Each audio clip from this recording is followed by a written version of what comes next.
Medián Klinikán teljes körű fülorvégészet és allergológiai ellátást biztosítunk pácienseink számára. A fülorvégészeti ellátás keretében, ami különleges klinikánkon, hogy ultrahangvizsgálattal az orrmelléküregek állapotát sugármentesen azonnal fel tudjuk mérni, objektív hallásvizsgálatot tudunk alkalmazni, olyan korszerű eljárásokat tudunk biztosítani, amelyek azt a célt szolgálják, hogy a diagnózist minél hamarabb és minél teljes körülben fel tudjuk állítani kedves pácienseinknél. Modern vizsgáló módszerek közé tartozik ma már ugye az orr és orrmelléküregek endoszkópos vizsgálata, a garad-gége endoszkópos vizsgálata, valamint a fül mikroszkópos vizsgálata. Ezek az eljárások klinikánkon elérhetőek. Nem csak diagnosztikával foglalkozunk a hozzánk forduló betegeknél, hanem műtéti eljárásokat is alkalmazunk. A célunk az, hogy aki hozzánk fordul segítségért, azt nem máshova küldjük, hanem a klinikánkon fogjuk meggyógyítani. Ami klinikánkon egy egyedülálló műtéti eljárás, azok a lézersebészeti eljárások. Nagyon sok olyan betegség van, amit lézer segítségével ma már vérzésmentesen, szövődménymentesen és egy gyorsabb regenerálódási időszakkal lehet gyógyítani.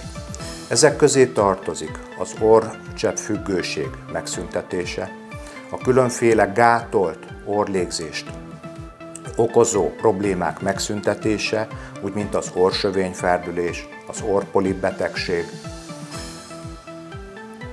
Fontos kiemelnem, hogy a horkolás megszüntetése, ami a párkapcsolatoknak a megromlását eredményezi, ugye a lézer segítségével nagyon gyorsan, egyszerűen korrigálható.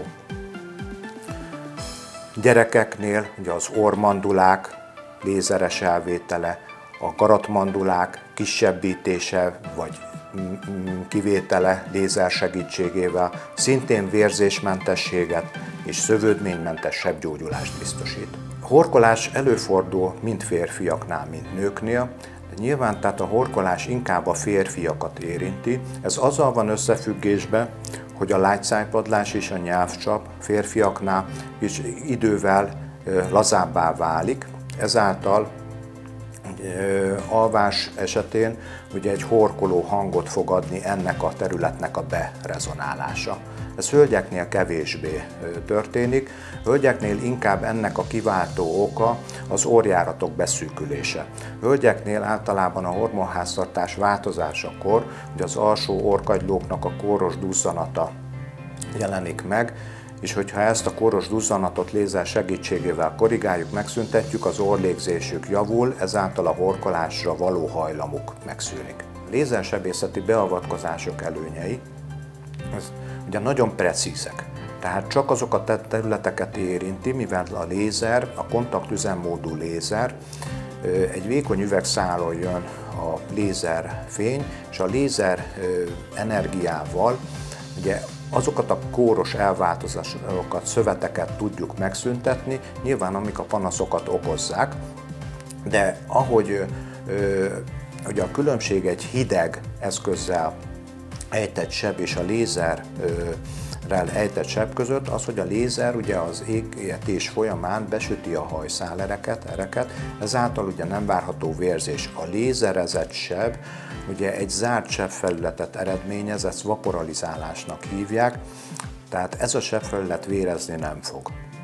A sebgyógyulás azért lesz szövődménymentes, mert a lézer energia ugye körülbelül 200 fokos hőt biztosít ezen a területen, és ezen a hőfokon az ott levő baktériumok, kórokozók elpusztulnak. Ezáltal tudom azt elérni, hogy ez egy steril sebkörnyezet lesz, ami minimálisra csökkenti a szövődményeknek a lehetőségét. Egy lézerezett seb, ugye a szövettani és elektronmikroszkópos vizsgálatokkal is alátámasztott, hogy gyorsabban regenerálódik, mint egy nem lézerezett seb.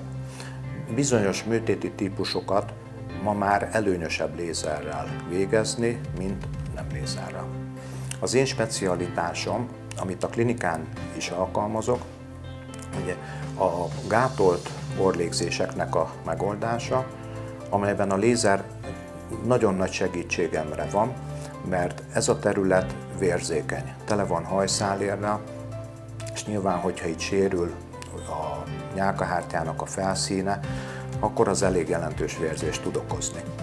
Lézersebészeti eljárással ugye nem lesz vérzés, nem kell az orrot tamponálni, és a beteg gyakorlatilag a beavatkozás után néhány órát követően már munkaképes.